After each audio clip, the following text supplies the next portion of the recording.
Onde está Deus na pandemia? Como nós podemos entender a ação de Deus em tempos como esse? Eu vou falar nesse vídeo sobre dois aspectos. E o primeiro deles, o cristianismo nos apresenta um único Deus que vem a esse mundo e se torna vulnerável, alguém que pode ser morto. Ele experimenta fome, injustiça, fraqueza, tortura. Jesus morre na cruz e em seguida ele ressuscita e sobe aos céus.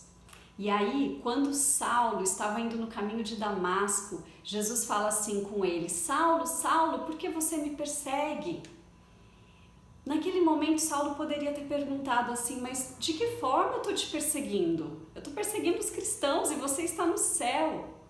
Mas é que Jesus, ele está tão conectado conosco que ele está no meio do sofrimento do seu povo.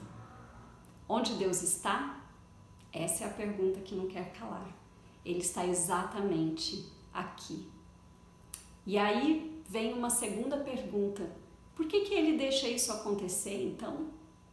E lá na Bíblia, no livro de João, capítulo 11, essa mesma pergunta foi feita para Jesus. Lázaro havia morrido e as suas irmãs Marta e Maria estavam arrasadas e elas perguntavam para Jesus: por que você deixou isso acontecer?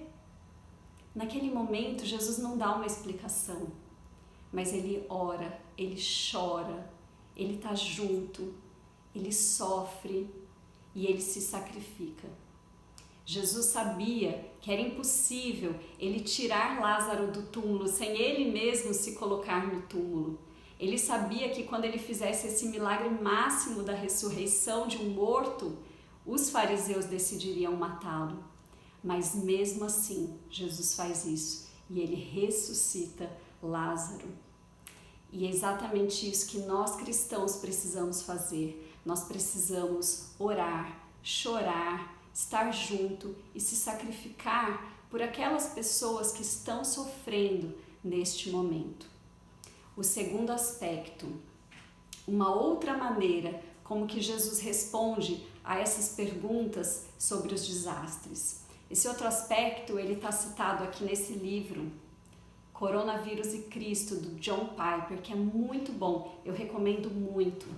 Lá em Lucas 13, conta a história de que tinham acontecido duas tragédias. Pilatos, ele tinha mandado matar alguns judeus dentro do templo de Jerusalém. E em uma outra cidade, Siloé, uma torre tinha desabado, matando 18 homens.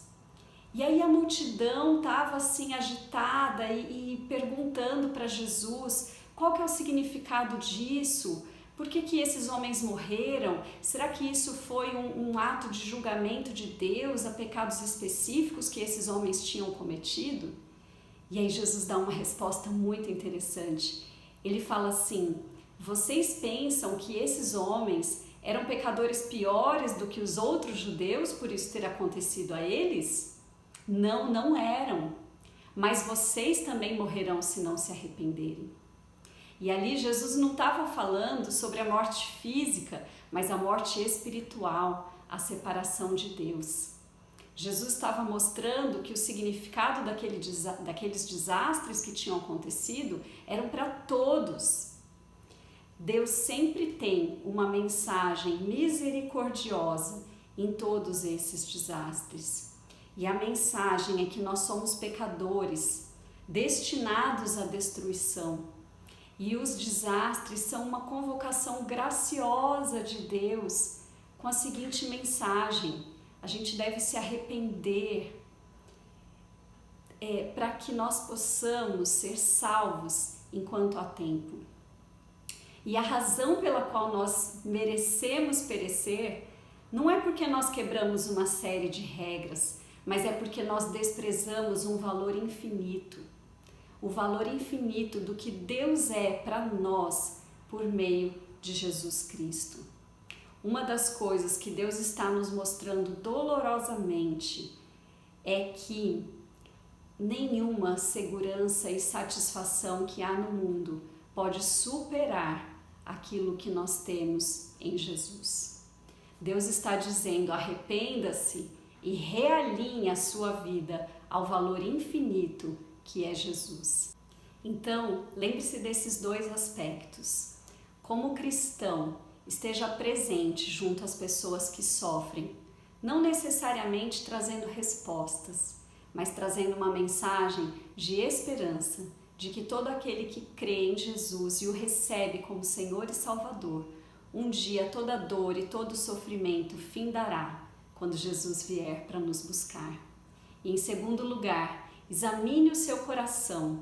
Avalie se você tem vivido a sua vida com o propósito de refletir a glória de Deus. E se isso não estiver acontecendo, arrependa-se e realinhe a sua vida ao valor infinito que é Jesus Cristo. Amém.